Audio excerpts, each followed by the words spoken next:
Quindi ci siamo fermati nella puntata precedente, cercavamo di parlare bene della casa Brave 7LE, ci siamo infognati nella registrazione subacquea perché uno dei suoi vantaggi è che così com'è, fum, la lanci, finisce nell'acqua, non succede niente. Molto bello se registri su una mountain bike, sta andando in montagna e inizia a piovere, per esempio, ma se ti preoccupa sott'acqua la resa cromatica è un po' un casino. Qua abbiamo la Insta360 come riferimento, che è quella al bilanciamento automatico anche sott'acqua, è ingegno di camera. Quindi qua siamo sott'acqua, vedete la resa, questo è il fondale marino e sabbia. Primo punto negativo per la Casio Brave 7LE, mi dispiace, però non va proprio bene. Cioè questa è la sabbia grigia, questa è verde azzurra, questa è un po' azzurra, insomma non va bene sta roba qua, no? Ma vediamola in dettaglio. Rispetto alla Rollei è molto simile, la Rollei ha ancora una dominante più spiccata verde-azzurro. Vediamo la Victure. Confronto con la Victure è molto simile. La Victure ha un pochino più di rosso, però insomma, allora, è veramente il sesso degli angeli perché questo è quello giusto, questo è verde, un po' più azzurro, un po' più... cioè sono tutti sbagliati, quindi non va bene. Il bilanciamento non va bene così come esce. Però io posso fare un bilanciamento sotto, qua sono sopra, è bilanciato per sopra, avete visto il pedalò, il colore era corretto, questo è un po' verde, ok, ho fatto il bilanciamento, poi ve la mando integrale a schermo pieno, sotto vedo meglio, quindi se io faccio il bilanciamento underwater funziona meglio. I pesci si vedono un pochino meglio, ma le gioie finiscono subito. Perché poi quando torno in superficie niente, vedete che questo è bilanciato underwater, questo era bilanciato giusto, questo è il colore più o meno giusto, diciamo abbastanza preciso perché è bilanciato, ma se io faccio bilanciamento per avere i colori sott'acqua non li ho più sopra, quindi l'unica soluzione per... cioè faccio questa cosa, ciao ragazzi come state, andiamo sott'acqua a vedere quanti pesci ci sono a Loano in Liguria, quanti vi aspettate che ce ne siano? 0? 0, 1? Qualcuno c'è? Fu! Va sotto e registra correttamente.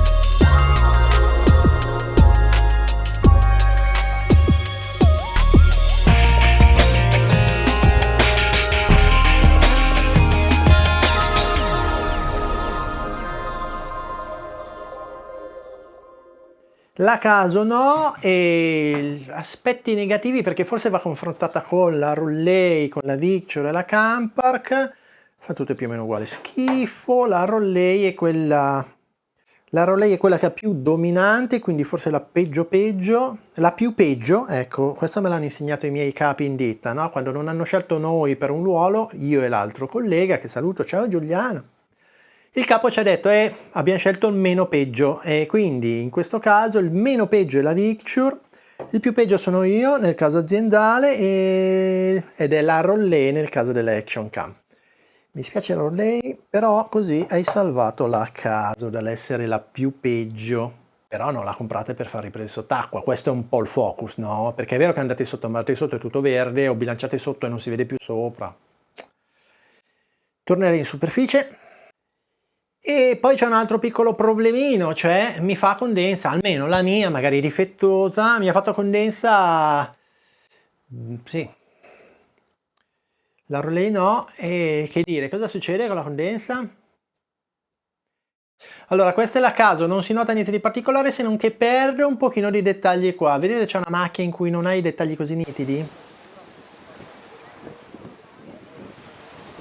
Questa non è la Casio, la GoPro in una custodia in un case esterno, guardate la puntata come evitare la nebbia nei case esterni, e questo è il worst scenario, boh, non so l'inglese la pronuncia corretta, ma lo scenario peggiore, no? Worst scenario è tutto questo intorno, cioè questa fog, questa nebbia che va a far schifo, detto all'inglese o alla francese, e poi questo è dopo altri 10 minuti, continua a peggiorare, non è che migliora, quindi vi trovate con delle riprese completamente inutilizzabili. Mi spiace, un altro punto a sfavore della Casio Brave 7LE, vediamo se ha altri punti a suo favore. A diretto confronto con la Rollei, uno dei primi confronti che avevo fatto di un paio di mesi fa, andatelo a cercare, L'anti-shake com'è? Qua si inizia a notare qualcosa, fateci caso e decidete qual è la migliore.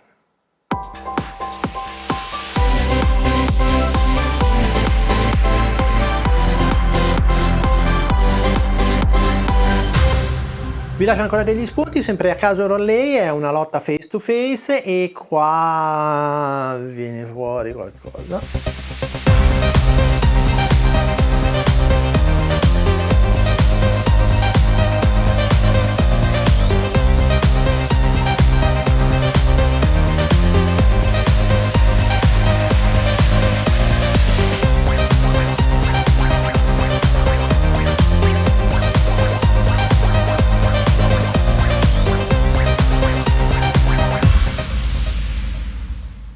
Andiamo a fare un'analisi di dettaglio sulla qualità delle immagini, cioè dovendo comprare a caso lo Rollei, qual è la peggio? Anzi la più peggio. La più peggio qua, quella che fa più schifo mi sembra la Rollei, sì. La Rollei c'ha questo difetto, se guardate la puntata sui difetti della Rollei, uno dei difetti che ha è che tende a contrastare tantissimo, cioè questa è un'immagine zoomata, non so se ce l'ho anche non zoomata, sì, non zoomata, è così. Si nota meno non zoomata, ma quando vai a zoomare, vedete che qua c'è l'erba a destra, sì è confusa, è troppo contrastata, ma là a caso la pixela completamente, è un disastro integrale, anche un'altra zona, siamo appena usciti, la biciclettina, sembrano simili, ma se vado a fare lo zoom, insomma, beh, in questo caso fa schifo uguale. Diciamo che purtroppo più peggio tutte e due. Non ce n'è.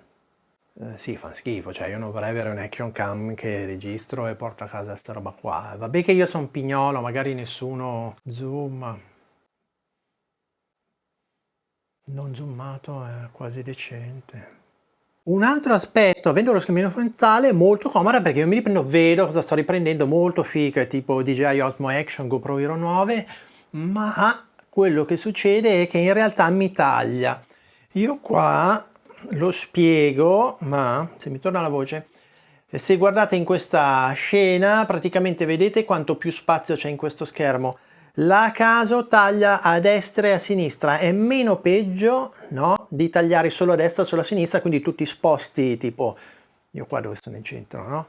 Se tagliasse solo a destra e solo a sinistra io non vedrei un pezzo, quindi mi metterei qua pensando di essere in mezzo, no? Invece non lo sono.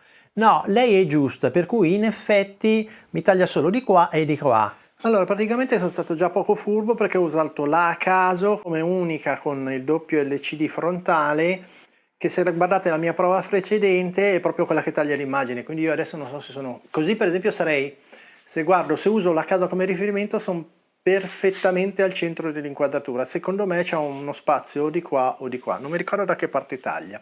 Ma è proprio per dire che non è la più peggio, è comunque la peggio, insomma non va bene. Questa è meno peggio, se dobbiamo parlare bene di Rollei è che è la dominante verdastra anche sul doppio schermo frontale. E voi vi chiederete l'audio com'è? È decente? L'avete capito già da soli, vi faccio sentire i pezzi. Abbiamo da una parte la GoPro con, ecco, il Removu M1 più A1 è, diciamo, a parte Instamic, una delle uniche soluzioni che ho trovato per registrare, non registra underwater, però registra se siete su una canoa e prendete schizzi d'acqua anche sul microfono, no? Non se ne fa niente perché si mette all'interno della custodia subacquea. Quindi io qua vi faccio sentire come si sentiva prima con il Removu e poi con l'audio interno della caso Brave per capire, l'importante è capire che è la più peggio. Sei la più peggio. Siamo qua con Gianni che fra un po' ci spiegherà come andare con il pedalò verso il mare.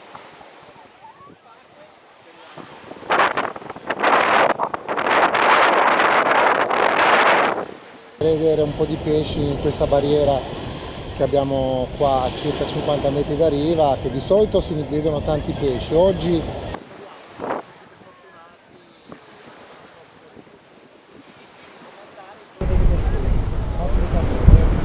molto semplice, a circa 50 metri da riva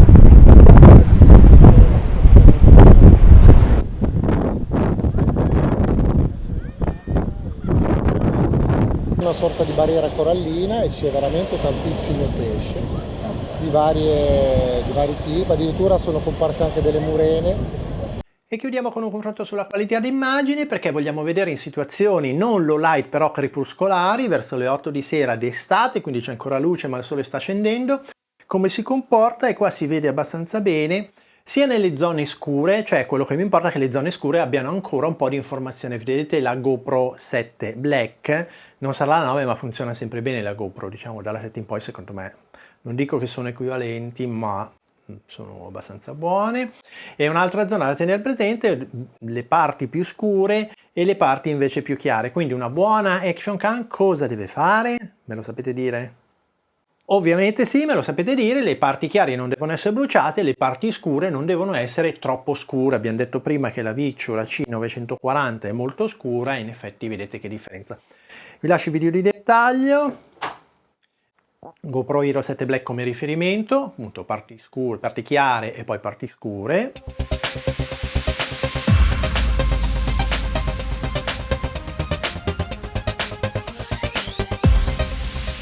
La Victure che ha un po' la tendenza ad avere le parti scure più scure, le parti chiare le brucia meno perché è tutto un po' più scuro. Dovendo scegliere la Victure che è troppo scura, se fate post produzione nel software di montaggio video potete tirar su. Se una camera è troppo chiara e brucia, brucia. Fine. Quindi la Victure è meno peggio. Speriamo a questo punto che la casa non sia la più peggio, anche per questo. La Rollei, boh, la via di mezzo. Sì, la Rollei è una via di mezzo, brucia, non tantissimo, non è scurissima. Mentre la Caso, che cosa fa?